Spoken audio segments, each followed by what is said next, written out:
السلام عليكم الخوت. في هذا الفيديو هذا غادي نشوفوا التحليل اللي دار محمد الحجوي. القناه ديالو سميتها منتخب فانز، غنشاركها معكم باش اللي بغى يشوف التحليل ديال الفيديو كامل باش ما نحرقولوش الفيديو.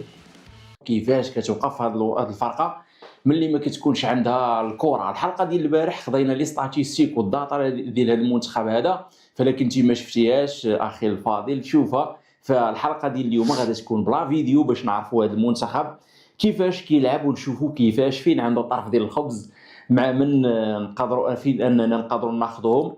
واش ساهلين واش صعاب، واش كاينه امكانيه انه الماتش ديال غدا ناخذوه الاز ولا نتعذبوا ولا يفاجئونا. فاللي ما كنتمناوش هو يفاجئونا.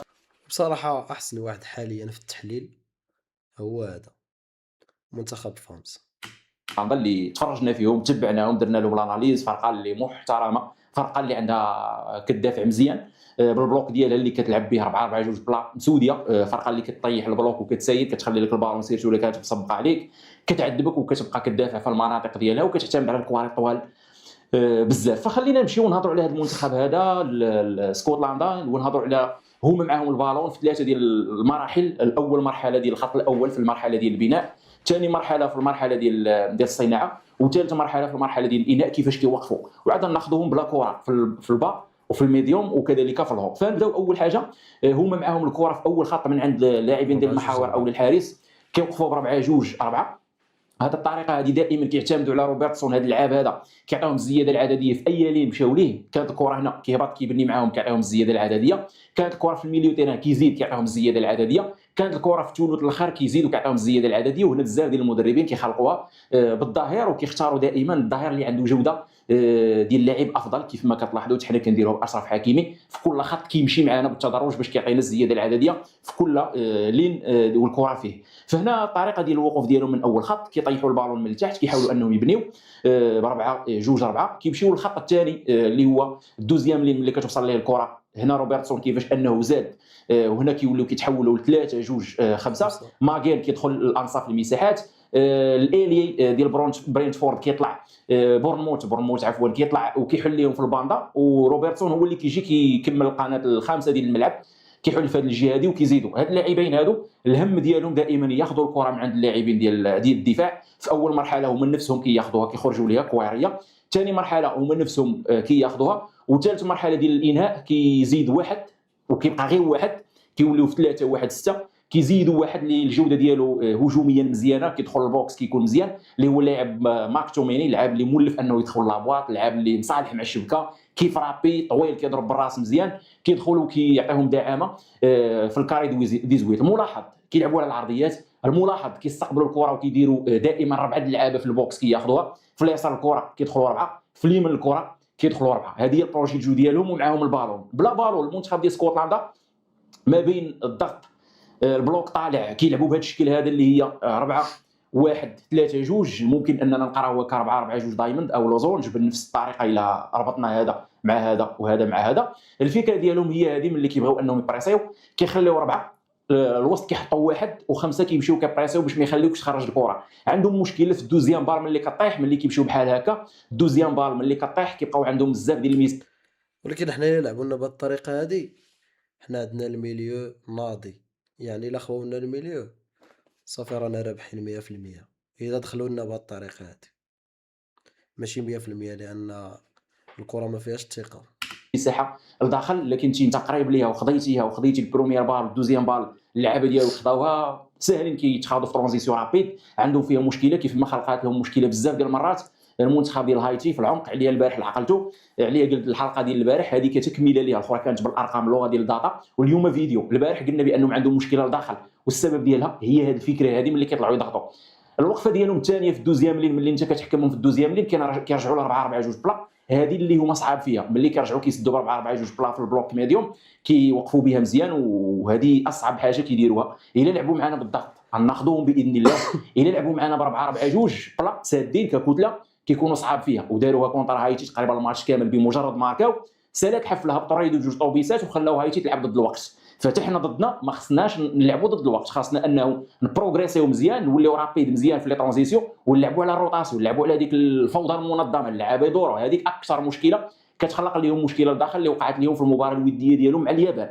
المنتخب ديال اسكتلندا الا مشى طيح لك 4-4-2 خصك تهز الريتم ديال الماتش باش تاخذهم حيت صعاب فيها. البلوك طايح با كيرجعوا الخطه ديال 5-3-2 بالاعتماد على الجناح اللي كيكون في 4-4-2 كيكون هنا هو اللي كيرجع باش انهم الا جلساو الكولوار الاخراني اللي كتسمى الزاويه الميته ما كتبقاش خاويه كيعمروها لك بواحد، الا جلساو في الجهه الاخرى كيعمرها واحد. فهذا يعني الملخص د هادشي كامل الا سبقوا لنا البيت غادي نعانيو. والطريقه ديال الوقفه ديالهم بثلاثه ملي كتكون عندهم البالون وبلا بالون هكا كتكون. نمشيو دابا الفيديو وناخذوا الوقفه ديالهم مع المنتخب ديال هايتي. الطريقه ديال اللعب ديالهم هي هذه، شفنا روبرتسون فين كيوقف. اهم نقطه كيعتمدوا عليها اللي هضرنا عليها 3-2-5 ملي كيديوك للشطر الثاني من الملعب كيعتمدوا بزاف على واحد الحاجه اللي كيكرروها، والافكار اللي كتكون كتكرر ديال المنتخب ولا فرقه معروفه هي اللي كتكون مخدومه في لونطريمون. هذه عندهم كتكرر بزاف. كيعطيو لروبرتسون الكره بمجرد كيشدها بحال البلان اللي كنا شرحنا ديال البرازيل، بمجرد كان كيشدها فيني كيعوم في الدومي اسباس رافينيا. هذه كيديروها بزاف هما بالتكرار. روبرتسون بمجرد كيشد الكره ما كاين مسكاني هو كتشوفوا كيسكاني بمجرد الكره توصل هنا كيديماري هنا هو اللي كيمشي غادي يعوم ما وصلاتش الكره غادي تمشي للجهه المعاكسه، ولكن بمجرد غادي توصل عند روبرتسون نفس الفكره كتكرر وكيعاودوها بزاف. هنا داو الكره والكتله رحلوها لليسار ها هي بدات اين فوا يشد الكره الاخر مشى عام تقطعات. فهاد الفكره كيديروها بزاف المنتخب ديال ليكوس ديال اسكتلندا وكيخدموا بها بزاف كيف ما غادي نشاهدوا في الكرات اللي غادي يكونوا. هنا الكره مشات للعرض غادي يمشيو في الواحد كونتر واحد حتى هما مزيانين، عندهم اللعب ديال بورنموث مزيان في الواحد كونتر واحد. 4 غادي يدخلوا يستقبلوا الكره في الكاري دي زويت، وهذه دائما كيشتغلوا بها. في اليمين كيدخلوا 4، في اليسار كيدخلوا 4. شوف فاش كيكونوا مهاجمين كيهاجموا كاملين، واحد هذا اللي عنده الكره، 2 3 4 5 كيديروا ديك الزياده العدديه في الكاري.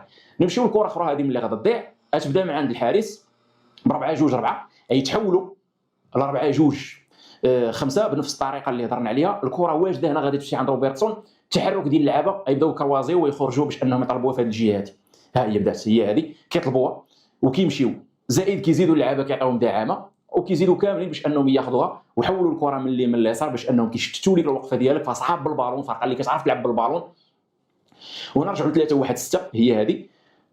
تجي الكره عند اللاعب ديال اليسار مشات لهم الكره وضاعت. هنا الفكره ديالهم هو انهم كيديوك اليمين اليسار وعندهم الجوده ديال التمرير طالعه وعندهم فرضيات اللي مزيان اللعابه اللي مزيانين. نفس الفكره كذلك في الشوط الثاني 3-2-5 الكره عند اللاعب روبرتسون. شوف معايا التحرك ديال ماغين في الدومي اسباس وهذه معروفه بمجرد الكره خدامينها في لونطريمون بمجرد الكره كتكون واصله عند روبرتسون في اليسار الاخر صافي كيقطع هذاك الشيء مخدوم عندهم بي سي مهضومه كيخدموا بها بزاف وكيوليو يعاودوها. خصنا نكونوا رادين معاها البال. هنا كتمشي الكره وكيتصيد فوط على اللعاب ديال استون فيلا ماغين. الفكره هذه واضحه. هنا نمشيو لهاد اللقطه هذه اللي نفس الافكار كيكرروها 4-2-4 كانك كتشوف نفس الاعاده ولكن راه هادو لقطات مختلفه بالوقت بحاجه. الشيء اللي شفنا دابا غير في هذا الفيديو الاول كيبين الطريقه ديال اللعب ديال اسكتلندا واضحه وضوح الشمس والقوه ديال المغرب. فانا كنرشح المغرب النتيجه 2 للفوق. فيديو عندكم غادي نتليوها بهذا الملخص ديال اسكتلندا مع الهايتي. عطيوني الراي ديالكم في هذا الفريق ديال اسكتلندا واش غادي يستطيع انه يفوز على المغرب. لا يستهان بها. لا لاحظنا في الهجوم كيهجموا كاملين، في الدفاع كيدافعوا كاملين. اذا المغرب غادي يلقى صعوبه في هذا الماتش هذا. المغرب كيلعب مزيان فاش كيلعب مع شي فرقه كبيره اللي كتخرج تلعب كره. اما دابا هادو الا داروا الطوبيسات اللور فاش غادي يلقاو صعوبه انهم يفكوا دوك الطوبيسات. وما تنساوش تخليو في التعليق التوقع ديالكم لهاد المباراه هذه وتحياتي لكم. السلام عليكم.